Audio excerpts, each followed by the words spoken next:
Olá, você que me assiste para mais uma aula da Escola Bíblica Dominical, da classe Deus Conosco, da Primeira Igreja Batista do Brás. Novamente, estamos aqui para a gravação de mais uma aula, dando continuidade aos nossos estudos. Com muita satisfação, tenho aqui a oportunidade de gravar uma nova aula, e já iniciando então uma nova, digamos assim, uma nova sessão aí da Bíblia, né, digamos assim, uma nova sessão em termos mais didáticos mesmo, né? Hoje iniciaremos aí o estudo dos livros proféticos. Já então avançando bastante aí na leitura da Bíblia, na programação da leitura que você certamente tem acompanhado.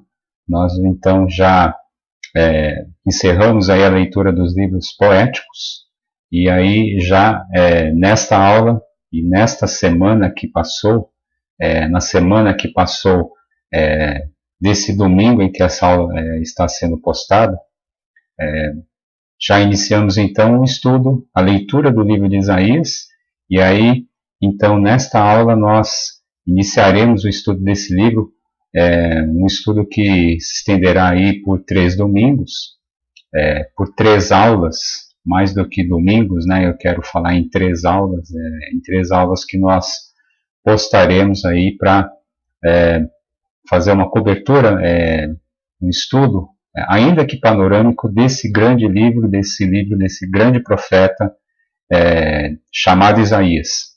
Eu quero convidar você para que, se você ainda não fez uma oração, para que você dê uma pausa nesse vídeo e faça uma oração agora, para que a gente então inicie esse estudo.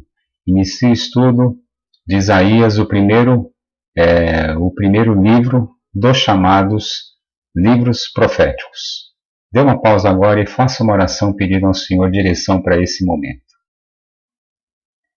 Muito bem. Vamos iniciar então o nosso estudo de Isaías. Eu quero pedir já de antemão desculpas, afinal de contas a minha voz ela não está muito boa. Eu espero que isso não prejudique muito aí o entendimento, né, daquilo que nós vamos falar aqui nessa aula, ok? Vamos lá. Isaías. A gente propõe aqui um título para essa lição, né? Isaías, Deus é santo e soberano. É claro que esse título acaba sendo meio que um lugar comum, mas de qualquer forma é o que efetivamente Isaías passa e comunica na sua profecia, que Deus é um Senhor, é o Senhor santo, e ele tem absoluta soberania sobre todas as coisas. Apesar de todas as coisas que acontecem, e aí trazendo para os dias atuais, apesar de todas as coisas que estão acontecendo, nada escapa à soberania do Senhor. Nada escapa à sua vontade. A vontade soberana do Senhor, ela nunca falha. Então vamos lá falar desse grande livro, tanto na extensão quanto também no seu conteúdo, que é o livro de Isaías. Vamos lá. Fazendo uma introdução, e aqui uma introdução geral aos livros proféticos, a gente pode dizer que os livros proféticos na nossa Bíblia, no cânon da Bíblia, entre aspas, vamos chamar assim, cristã, nós fazemos essa divisão dos livros poéticos dos livros proféticos, desculpe se eu falei errado também, eu muitas vezes acabo falando errado, acabo querendo falar profético e acabo falando poético e vice-versa. Desculpe se eu falei isso anteriormente, ok? Esses livros proféticos, eles são divididos na nossa Bíblia, na Bíblia cristã, em duas grandes seções: os profetas maiores e os profetas menores. Os profetas maiores, nós temos aqui Isaías, que é o livro que iniciamos o estudo hoje. Jeremias e Lamentações, Ezequiel e Daniel são os chamados profetas maiores. E os profetas menores são aqueles 12 profetas, aquelas 12 profecias que seguem, que são a continuação, que vem na sequência, que vem na sequência do livro de Daniel. Oséias, Joel, Amós, Obadias, Jonas, Miqueias, Naum e Abacuque, Sofonias, Ageu, Zacarias e Malaquias. É até um grande desafio que eu quero lançar para você de antemão, até mesmo antes de a gente até estudar esses profetas menores, lanço esse desafio para que você consiga memorizar a sequência tanto dos profetas maiores, um pouco mais fácil, mas também da sequência dos profetas menores, esse um pouco mais difícil, que vai demandar um pouquinho aí de trabalho, de um trabalho de memória aí. Você pode usar até alguns mnemônicos, né, alguns métodos aí de memorização, ou então até mesmo através da leitura, se é que você ainda não decorou, não memorizou a sequência desses profetas menores, é um desafio que eu lanço para você agora, para que você tente fazer essa memorização, né? Oséias, Joel, Amós, Obadias, Jonas, Miqueias, Naum e Abacuque, Sofonias, Ageu, Zacarias e Malaquias. É algo que não parece assim tão importante, mas tem a sua importância sim. Você memorizar bem onde é que está cada livro, ainda que alguns livros eles sejam tão pequenininhos, né, que às vezes você passa por uma página, de repente você vai virar uma página, vira duas, você já passou por aquele livro, né, por aquela profecia. Mas de qualquer forma é muito importante, tem a sua grande importância sim, você saber, você memorizar a sequência de todos os livros da Bíblia e por conta disso também a sequência dos profetas menores. Ok? Agora, profetas maiores e menores. O que significa isso?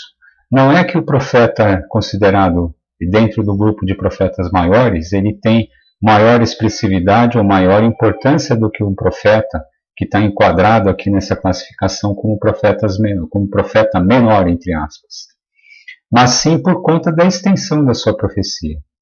A extensão das profecias dos profetas maiores é maior, exatamente, né? É maior do que a extensão das profecias registradas aí pelos profetas chamados menores. Então, se, por exemplo, você vai comparar Isaías, o número de capítulos que tem Isaías é muito maior do que o número de capítulos que tem qualquer um dos profetas menores. Então, é só por essa questão. É só por uma questão de extensão de profecia, em termos de exatamente pela extensão ser maior, que são os profetas maiores, e por ser extensões menores, a gente chama de profetas menores. Inclusive, se fosse falar de importância, né, qual profeta não é mais importante do que Ageu no sentido de exortar aquele povo que havia voltado ali do cativeiro para efetivamente voltar à obra da construção do templo, né? Ageu foi o grande profeta usado por Deus, usado na mão de Deus para fazer isso, né? E em termos assim de importância, não tem outro profeta maior em termos de importância do que o profeta Ageu nesse sentido. O instrumento utilizado, né, por Deus, um instrumento de Deus aí para exortar aquele povo a retornar à construção, exatamente a edificação do templo, né? A gente já viu isso nos livros históricos, né? Como isso aconteceu, e a gente vai voltar certamente quando estudarmos aí a profecia de Ageu. Muito bem. Até aproveitando essa questão de classificação, e aproveitando que nós então percorremos aí, já percorremos todas as seções em termos assim de divisões didáticas da Bíblia cristã, do Antigo Testamento, né? E aí a gente já tá entrando na última sessão, que são os livros proféticos, da divisão do Antigo Testamento. Eu quero aproveitar para fazer uma comparação entre a divisão da nossa Bíblia, do nosso Antigo Testamento, que eu estou chamando aqui de Antigo Testamento cristão, fazer uma comparação dessa divisão, então, do Antigo Testamento cristão com o Antigo Testamento hebraico, o Antigo Testamento da Bíblia hebraica. Como é dividido o Antigo Testamento? Como são divididas as Escrituras? Quando a gente fala de Escrituras, é exatamente o Antigo Testamento, no original hebraico. E como é que eles fazem essa divisão? Essa divisão do Antigo Testamento nas Escrituras é um pouco diferente da divisão que nós fazemos no Antigo Testamento, certo? Por exemplo, nós chamamos de livros históricos desde o livro de Gênesis, desde o Pentateuco, até o livro de Neemias. A gente chama todos esses livros, né, toda essa sequência de livros, a gente chama de livros históricos. E aí, quando a gente entra no livro de Jó, aí a gente fala de livros poéticos. E aí, quando a gente entra no livro de Isaías, a gente vai falar dos livros proféticos. Muito bem, essa é a divisão dos livros do Antigo Testamento no Antigo Testamento cristão. Agora, quando a gente vai falar de escrituras, das escrituras hebraicas, eles dividem também em 3 seções, mas elas são um pouquinho diferentes. A gente tem o Torá, que é exatamente o quê?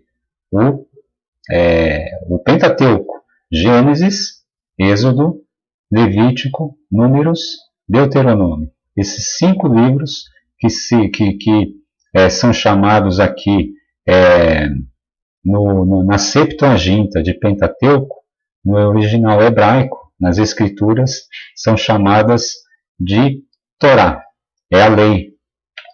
E aí a gente tem, logo depois da lei, isso eu estou falando no Antigo Testamento hebraico, a gente tem os profetas.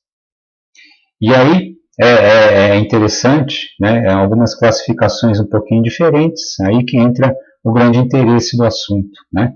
Algumas classificações aqui são um pouquinho diferentes, porque no hebraico se classificam alguns livros como proféticos, apesar de no nosso Antigo Testamento não ser assim. Então, Josué, Juízes, Samuel e Reis, lembrando que Samuel e Reis no original não tinha 2 volumes, né? São volumes únicos, como a gente falou nas aulas correspondentes, né, de Samuel e Reis. Esses livros eles são chamados de proféticos e são chamados de profetas anteriores. Profetas anteriores. Josué, Juízes, Samuel, Reis. Esses são chamados de livros de profetas anteriores. Profetas anteriores no sentido de anteriores à queda de Jerusalém. Certo? E aí, quando a gente fala de profetas posteriores, né, porque a gente tem então os anteriores, né, que são esses 4 livros que a gente falou, Josué, Juízes, Samuel, Reis, a gente então vai falar também dos profetas posteriores, que são exatamente o quê? Que são quais os livros? Isaías, Jeremias, Ezequiel e os 12 profetas menores do Antigo Testamento cristão. Ok?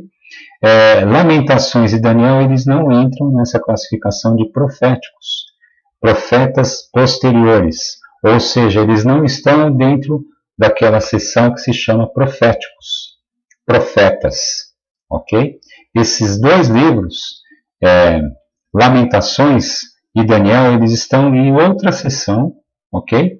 E aqui eu vou falar da próxima sessão, além dos profetas, né, que eu acabei de falar.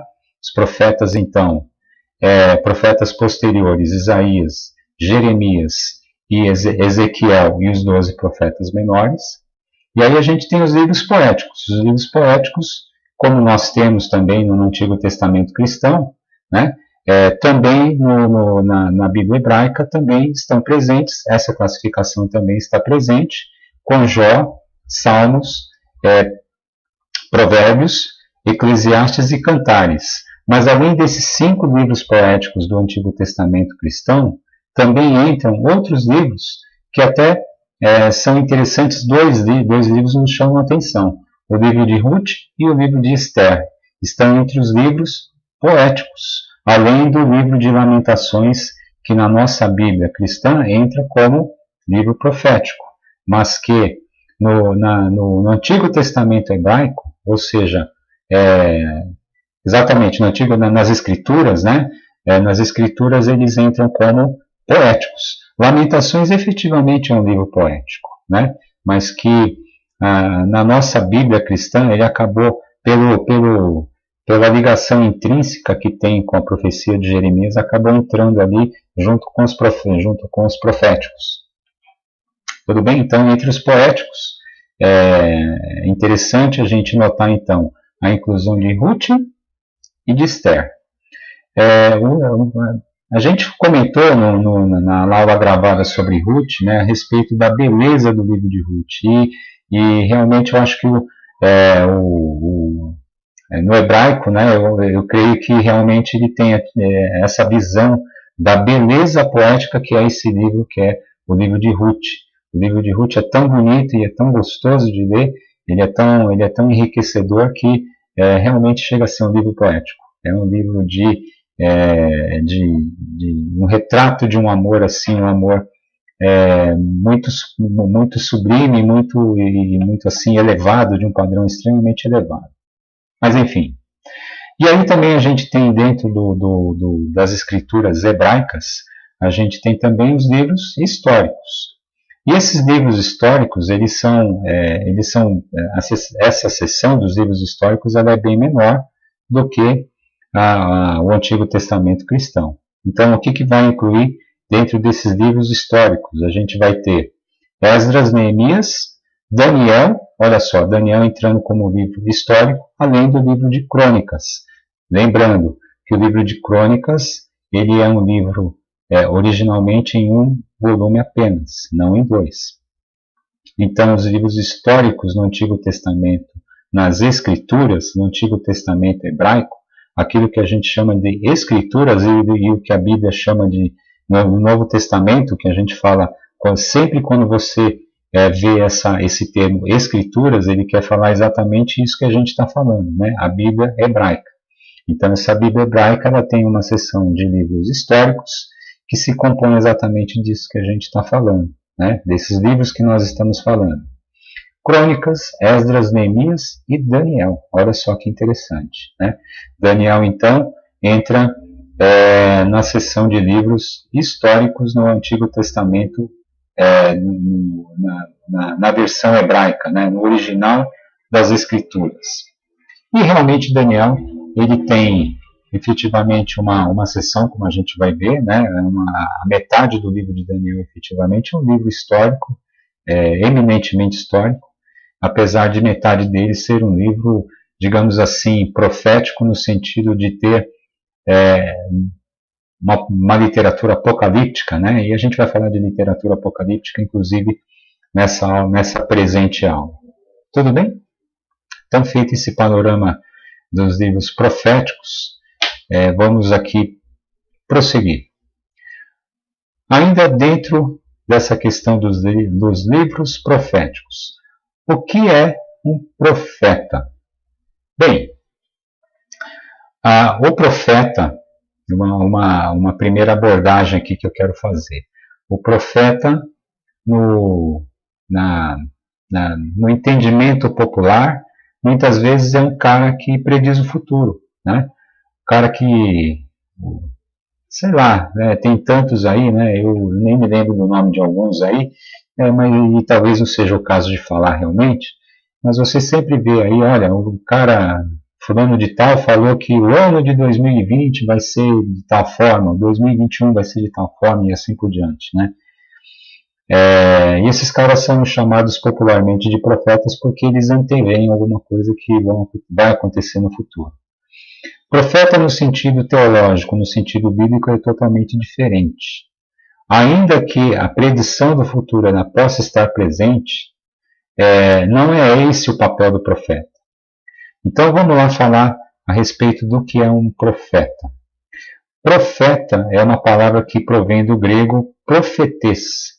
Não sei se é assim que se pronuncia, mas enfim. Essa palavra profetes, ou profetes, acho que é assim a pronúncia, né? Que por sua vez ela é composta, essa palavra é composta pela preposição pro, diante de, e o verbo femi, pronunciar. Ou seja, o profeta é aquele que pronuncia diante de alguém. Pronuncia algo diante de alguém, diante de uma pessoa, diante de uma plateia, enfim, diante de alguém. Ok? Esse é o profeta. E no caso, no nosso caso, em sentido teológico, o profeta é aquele que pronuncia a palavra do Senhor diante de alguém, ou diante de algumas pessoas, ou diante de muitas pessoas, diante de um povo, diante de uma nação, diante do mundo. Esse é o profeta. O profeta é aquele que ouve do Senhor a palavra e transmite isso para os homens. É alguém que é um intermediário entre o Senhor, entre Deus e o homem. Esse é o profeta. O profeta, então, é aquele que seria como intérprete, né? Como o intérprete no sentido daquele que eventualmente vai um estrangeiro perante um brasileiro numa terra estrangeira e ele eventualmente ele não sabe falar a língua, né? E ele vai e esse intérprete ele domina as duas línguas, né? E aí ele ajuda esse brasileiro que está em uma terra estrangeira, né, a se comunicar. Mas, diferente do intérprete, muitas vezes, né, que escuta do estrangeiro e fala para o brasileiro, o profeta ele vai falar da parte de Deus para o homem. Ele vai falar assim, olha, assim diz o Senhor. A profecia ela é sempre nesse sentido, ela sempre se inicia com essa frase. Assim diz o Senhor, ou seja, o profeta está dizendo assim, olha, o Senhor falou para eu falar isso para você. Assim diz o Senhor. Esse é o profeta, é aquele que então pronuncia a palavra do Senhor diante do povo, diante de uma pessoa, de várias pessoas, de um povo, de uma nação ou do mundo inteiro. Então, qual a diferença aí, fazendo então, até aproveitando esse exemplo do intérprete que a gente estava usando, né? Qual a diferença entre o profeta e o sacerdote? O profeta, então, ele vai fazer o quê? Ele vai falar da parte de Deus para o homem, ele vai trazer aquilo que o Senhor quer comunicar para o homem, e ele comunica ao homem, então o profeta é esse escolhido de Deus, e o sacerdote ele faz o caminho inverso. Ele leva aquilo que o homem quer peticionar, ele leva a presença do Senhor. Ele leva, por exemplo, o sacrifício de perdão, de pedido de perdão, o sacrifício enfim, todos aqueles sacrifícios do culto, né, do culto hebreu, eles eram levados então pelo sacerdote à presença do Senhor. Então, por isso que eu disse daquela questão do intérprete, né? O intérprete, o profeta, pensando no intérprete, aquele que vai como brasileiro em terra estrangeira, o profeta ele vai do brasileiro para o estrangeiro, certo? E aí, imaginando que esse brasileiro seria o Senhor, né? Então o intérprete ele pega aquilo que o brasileiro falou, o profeta intérprete, né? Fala que aquilo que o brasileiro falou para que o estrangeiro entenda, né? E o sacerdote ele vai falar aquilo que o estrangeiro está falando para que o brasileiro, até o brasileiro, né? Eu acho que Não sei se essa questão do intérprete seja para confundir, mas enfim, o profeta, simplificando, né, o profeta é aquele que traz a palavra do Senhor para o homem, e o sacerdote é aquele que leva, né, a petição do homem até o trono da graça do Senhor, ok? Esse é o profeta e o sacerdote. Então, Deus, ele escolhe homens, seres humanos, para exercer essas tarefas tão preciosas, né, de profeta e de sacerdote. O profeta que traz a palavra do Senhor para o homem e o sacerdote que leva a petição, aquilo que o homem precisa, aquilo que o homem quer falar para o Senhor, ao Senhor. Ok, vamos seguir em frente aqui, falando a respeito do homem, do profeta Isaías. O profeta Isaías, o que a gente pode extrair da leitura do livro, é que provavelmente Isaías era um homem pertencente a uma família aristocrática. Aristocrática no sentido assim de não era uma família, digamos assim, não era alguém simplesmente do povo, né? Isaías provavelmente ele era descendente de uma família assim com grande influência, inclusive dentro do reino. Tinha livre trânsito entre os sacerdotes, tinha livre trânsito na corte. O profeta Isaías, ele provavelmente era um homem de uma elevada classe social, de uma família aristocrática, né? O profeta Isaías também foi casado, inclusive nós temos aí a Bíblia, né? O livro de Isaías, ele se refere muitas vezes à palavra profetiza, se referindo aí à esposa de Isaías, e Isaías foi pai, pelo menos, de 2 filhos. Inclusive, os nomes desses filhos, né, tem um significado, né, que a própria Bíblia vai fornecer, né? São significados simbólicos aí os nomes desses filhos de Isaías. Isaías também, o que a gente pode extrair da leitura tanto de Isaías como do restante de todos os profetas, né, de todos os livros proféticos, é que ele é o mais evangélico. Eu coloquei aqui em itálico, né, entre aspas, eu poderia colocar entre aspas também, mas ele é o mais evangélico profeta do Antigo Testamento, no sentido de ele ter, assim, de ele ter a maior carga de profecia que aponte para a pessoa do Senhor Jesus, para a pessoa do Messias, para a pessoa do Senhor Jesus, certo? Então, nesse sentido, o profeta Isaías, ele é o mais evangélico do Antigo Testamento. Ele realmente investe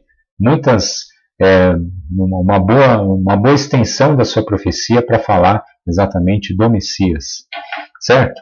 Profetizou então em Judá por aproximadamente 40 anos. Essa data e também esse período de tempo, eles não são obviamente precisos. A gente não tem nenhuma pretensão de dar dados assim cabais, dados com certezas, né? Mas em torno aí o ministério de Isaías deve ter se estendido aí ao longo por mais ou menos aí 40 anos, mais ou menos de 740 até 700 a.C. Mas tudo isso comporta realmente correções eventuais. Tudo bem? O esboço de Isaías. A gente tem basicamente 3 grandes seções no livro de Isaías, certo? Uma primeira seção, mensagens de julgamento, do capítulo 1 até o capítulo 39. Olha só a extensão de julgamento que Isaías faz, né? Mensagens de julgamento para Judá, Jerusalém e também para os povos vizinhos, inclusive para Israel. Existem julgamentos, existem mensagens de profecia, de julgamento para todos. E aqui eu quero colocar principalmente para Judá e Jerusalém, porque esse era o grande enfoque do profeta Isaías em denunciar, né? Em denunciar o pecado do povo escolhido, para onde o povo escolhido estava indo e para onde o povo não deveria ir e estava indo. Então, essa primeira sessão ela é dedicada exatamente a mensagens de julgamento da parte do Senhor, especialmente, eu quero dizer aqui, para o povo de Judá e Jerusalém, certo? Mensagens sobre Judá e Jerusalém, Jerusalém e Judá, capítulos 1 a 5. A gente tem no capítulo 6 a vocação de Isaías, inclusive é uma passagem extremamente conhecida. Você que já leu algumas vezes a Bíblia, ou se você, mesmo que não tenha lido a Bíblia toda, você provavelmente já deve ter se deparado com esse trecho, né, da vocação de Isaías, no capítulo 6. O livro de Emanuel, do capítulo 7 ao capítulo 12, é um livro, o livro de Emanuel, entre aspas, né, é uma passagem aqui de 6 capítulos muito significativa, inclusive com um significado, um sentido bastante messiânico, né? Mensagens sobre nações estrangeiras. Aqui também um amplo, uma extensa profecia, né, de 11 capítulos aqui, com juízos sobre nações estrangeiras. Exatamente enfatizando aquele ponto que a gente colocou no título dessa lição, né? A soberania de Deus. A soberania de Deus sobre todos os povos, sobre o mundo inteiro, sobre todo o universo, sobre tudo que foi criado. Afinal de contas, o Senhor ele não se preocupa somente com o seu povo escolhido, obviamente, mas ele se preocupa e também nada escapa à sua soberania, absolutamente nada, tanto no que se refere ao povo escolhido, quanto no que se refere a todas as nações estrangeiras. Aqui a gente tem também o Apocalipse de Isaías, o Apocalipse entre aspas, o Apocalipse de Isaías, né, do capítulo 24 a 27, onde os intérpretes eles identificam grandes ingredientes da literatura apocalíptica, né? E falando muito rapidamente dessa literatura apocalíptica. Literatura apocalíptica não significa literatura que fale do final dos tempos. Muitas vezes as pessoas ligam Apocalipse com o final dos tempos, mas não quer dizer isso. Apocalipse, na verdade, é a tradução da palavra revelação. E quando se trata em revelação, a Bíblia toda é uma revelação, né, em amplo aspecto. Mas quando a gente fala de Apocalipse, literatura apocalíptica é uma literatura que usa diversos símbolos para falar ao povo, falar ao seu destinatário, especialmente em momentos de grande sofrimento. Ok? Então, isso eu estou sendo um pouquinho simplista, mas eu gostaria só que você tivesse isso em mente. A literatura apocalíptica é uma literatura que nós encontramos em muitas partes da Bíblia e que significa e que se remetem a quê? Se remetem a uma literatura, a um escrito com o uso de diversos símbolos. Muitas vezes esses símbolos eles não são facilmente interpretáveis, mas eles eram facilmente interpretáveis à época, aos destinatários primeiros, né, daqueles escritos, e eles chegam especialmente naqueles momentos de grande sofrimento, de perseguição, de grande tribulação para o seu destinatário. Essa é a literatura apocalíptica, e é nesse sentido que a gente tem essa seção aqui de esse trecho, né, de 4 capítulos aqui do Apocalipse de Isaías, entre aspas, né? Por isso que a gente coloca entre aspas aqui. E aí a gente tem juízes diversos sobre Judá e Israel, como a gente disse, né? Não é somente sobre Judá, sobre Jerusalém, sobre Israel também, mas basicamente sobre Judá e Jerusalém. E aqui alguns episódios da história do rei Ezequias, do capítulo 36 ao 39. A segunda sessão, e desculpem até a numeração que eu acabei esquecendo de corrigir, eu corrijo para a próxima aula. A segunda sessão, então, é a mensagem de consolo para Israel, do capítulo 40 ao capítulo 55. E aí, esse Israel aqui não é o reino de Israel, mas é o povo de Israel, para não confundir, não é o reino do norte. Não é esse Israel, não é o reino do norte que se separou do reino do sul. É o Israel, é o povo escolhido de Deus, ok? No capítulo 40 ao 55. E a terceira sessão é a mensagem de consolo para os repatriados. E aqui a gente já vê como a mensagem de Isaías ela vem diferente daquela primeira sessão, mensagem de juízo, de julgamento. Ela vem no sentido de dar o consolo aos seus destinatários. E aqui, enquanto a segunda sessão ela vai falar exatamente do período, né, que viria, tanto daqueles que vão vivenciar, que vivenciam aí a queda de Jerusalém, e que vão vivenciar também o exílio, né, essa segunda sessão. Na terceira sessão a gente vê também mensagens de consolo, inclusive para aqueles que voltaram para Jerusalém após o exílio, né? Então a gente vê como a profecia de Isaías ela é extensa. Ela fala desde ali do julgamento de Deus sobre Israel, por conta aí de todos os pecados que inclusive eles vão redundar na queda, tanto ali de Israel quanto de Judá. Mas aí também na segunda e na terceira sessão ele vai servir como mensagem de consolo àqueles que vão vivenciar essa queda de Jerusalém, a queda do próprio e o próprio exílio, desculpem. E a terceira sessão ele vai falar também a respeito dos repatriados, né? De todo o sofrimento também que os repatriados acabaram enfrentando, ok? Então, a gente vê como a profecia de Isaías é extremamente extensa e extremamente abrangente nesse sentido, certo?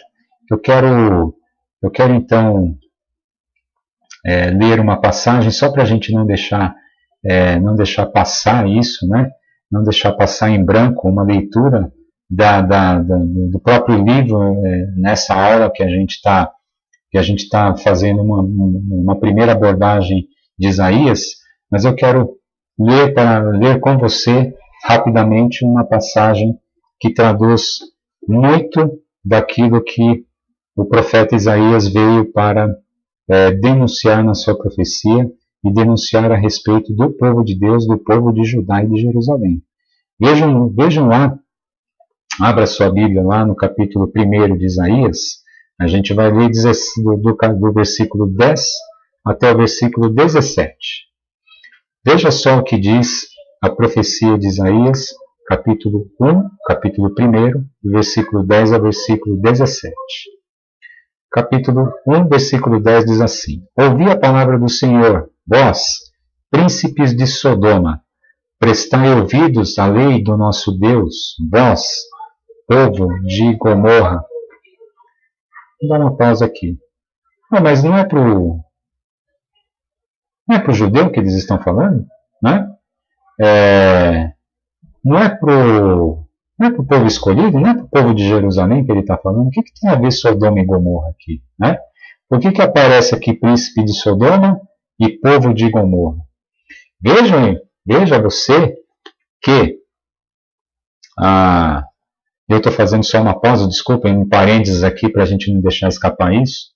Vejam que o povo de Israel, o povo de Judá, o povo de Judá, eu não quero falar de Israel como um todo aqui para não confundir com o Reino do Norte, mas o povo de Judá ele estava vivendo de uma tal forma que Deus aqui por intermédio de Isaías, ele está falando que eles estavam como príncipes de Sodoma e povo de Gomorra. Vejam a que ponto tinha chegado o povo de Judá, de Jerusalém.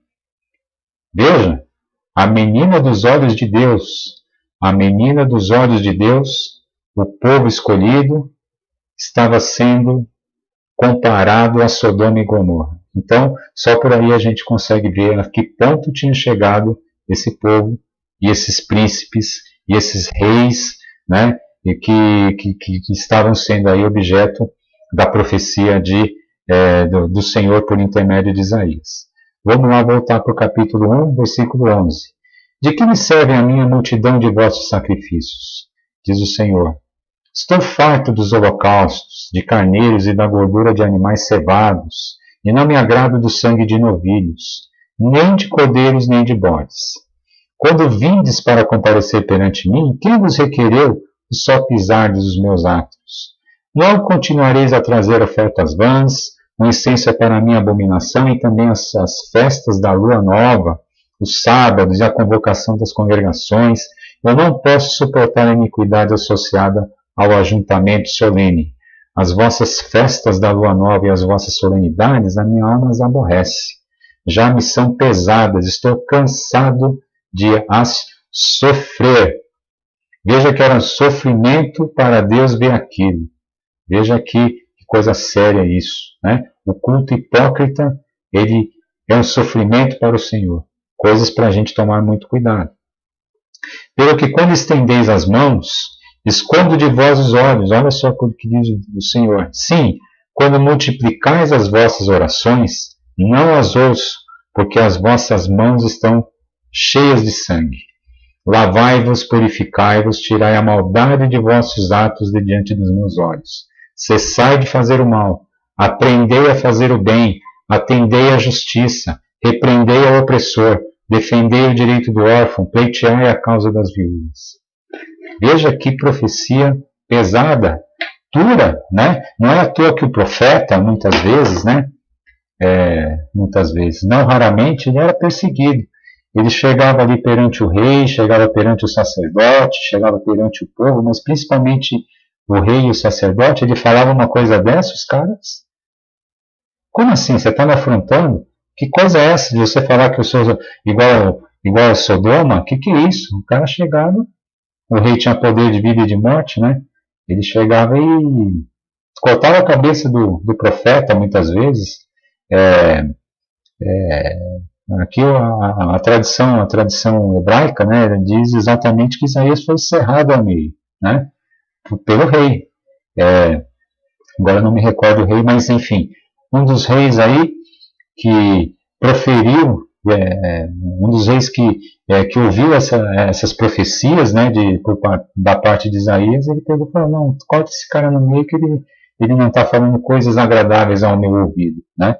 Mas as coisas agradáveis ao ouvido nem de longe passam por aquilo que o Senhor quer comunicar muitas vezes. E aqui ele quer falar exatamente do quê? Do culto hipócrita, do culto que é o culto externo, é o culto que o cara vai lá e ele pega um novilho para ser sacrificado, mas assim, o coração ele está todo corrompido, né?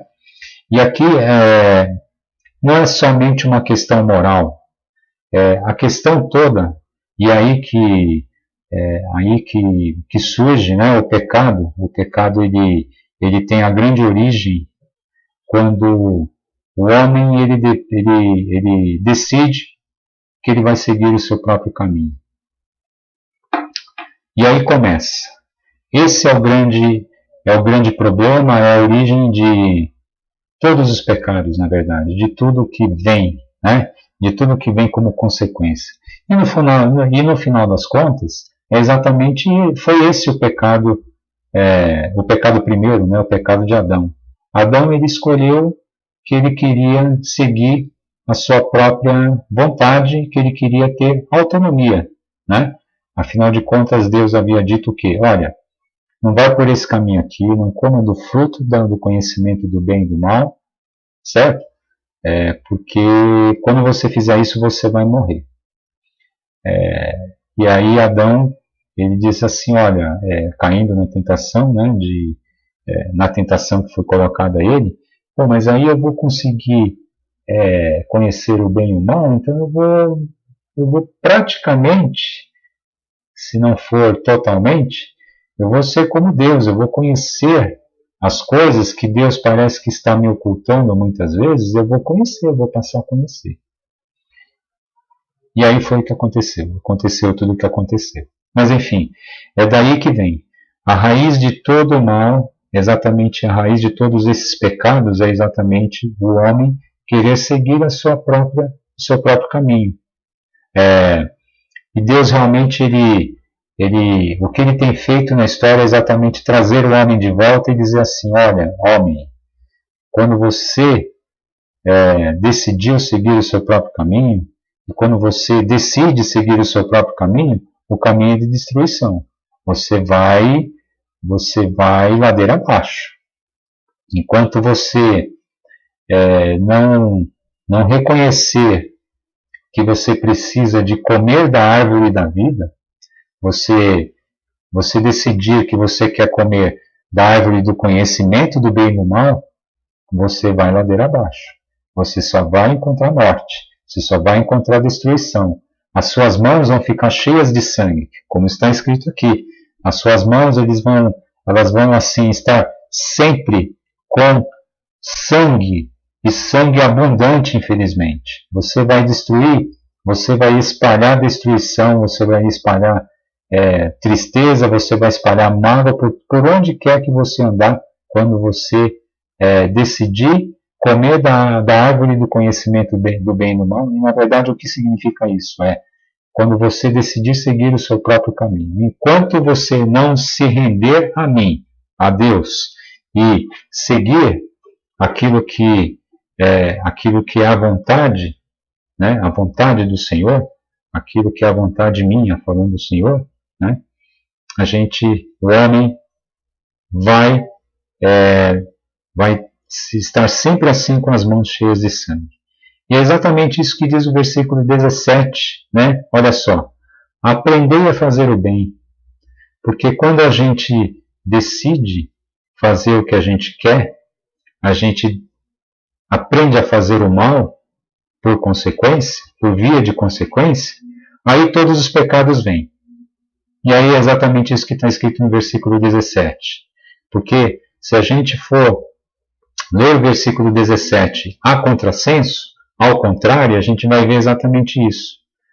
Quando a gente decide fazer o que é mal, ou seja, decide seguir o nosso próprio caminho, o que a gente faz? A gente não atende à justiça, a gente não repreende ao opressor, a gente não defende o direito do órfão, muito pelo contrário, a gente oprime o órfão e não pleiteia a causa das viúvas, ou seja, a gente oprime também as viúvas, a gente tira o direito das viúvas, a gente corrompe, na verdade, a gente tira o direito das viúvas e rouba o direito das viúvas e rouba o direito das pessoas e rouba o direito. E aqui, órfão e viúva são apenas exemplos, né? E aqui era muito claro para o destinatário da época, né? Para o destinatário dessa profecia à época, porque o órfão e a viúva eram exatamente as pessoas mais vulneráveis, as pessoas que estavam mais sujeitas, né? A exatamente essa opressão e a injustiça. Hoje a gente pode estender essa ideia para um sem número aí de classes ou de pessoas que a gente possa imaginar. Mas, exatamente quando o homem ele decide fazer o que é da cabeça dele, ou seja, ele decide ter a autonomia, que foi aquilo que Adão escolheu fazer lá no Éden, e vem todos os demais pecados. A injustiça, o apoio ao opressor, a opressão do órfão e da viúva, a opressão do mais fraco. Então, que essa palavra, ela não serve somente para Jerusalém, para Judá, né, para o povo daquela época de Israel, ela serve para nós. Que o nosso culto ele não seja um culto hipócrita como era esse culto que está escrito aqui no capítulo 1, versículos 10 a 17. Que o nosso culto não seja hipócrita, que o nosso culto ele não seja um culto externo, porque, olha, o que Deus diz aqui é que, olha, ele se aborrece, eu estou cansado de sofrer isso. Deus diz que ele sofre sofre, olha só que coisa grave. Deus sofre em receber um culto hipócrita. Então não sejamos nós hipócritas, não sejamos nós aqueles que apresentam um culto hipócrita a Deus, um culto com as mãos cheias de sangue. Que o nosso culto seja sincero, que o nosso culto seja no sentido de nos aproximarmos do Senhor e dizermos assim, olha Senhor, eu estou cheio de pecado, e eu reconheço todos os meus pecados, eu reconheço toda a minha pequenez, mas Senhor me ajuda, e eu quero aqui lavar as minhas vestes, aqui ó, lavai-vos e purificai-vos, tirai a maldade dos vossos atos de diante dos meus olhos, cessai de fazer o mal. Me lava, Senhor, me lava para que o meu coração ele seja mudado de verdade, para que eu realmente eu não siga, que eu não esteja com o meu coração tentando seguir o meu próprio caminho, mas que o meu coração esteja voltado a seguir aquilo que o Senhor, aquilo que tu colocaste para mim na minha vida, aquilo que tu queres que eu seja na minha vida, que eu seja realmente aquele para quem eu fui criado, o objetivo, né, que o objetivo para o qual eu fui criado, de alguma forma, ele seja atingido, e que assim eu não apresente um culto hipócrita perante o Senhor. Que seja essa a minha e a sua oração também, a fim de que a gente não faça o Senhor sofrer, olha só o versículo 14, que a gente não faça o Senhor sofrer ao receber um culto nosso, um culto que aqui nas palavras de Isaías é um culto hipócrita. Palavra forte essa, muito, muito forte, né? Um culto hipócrita que faz o Senhor sofrer, o Senhor assim fazer com que ele esconda de nós os olhos. Né? Ok, que o Senhor assim nos abençoe, que Ele nos ensine e que Ele nos ajude a sempre tomarmos o caminho dele e não o nosso próprio caminho, que esse é o grande pecado da humanidade, é o grande pecado aí de todo homem, e é por isso que a humanidade caminha da maneira que caminha. Então, que o Senhor nos abençoe assim. Um grande abraço para você. Até a próxima aula.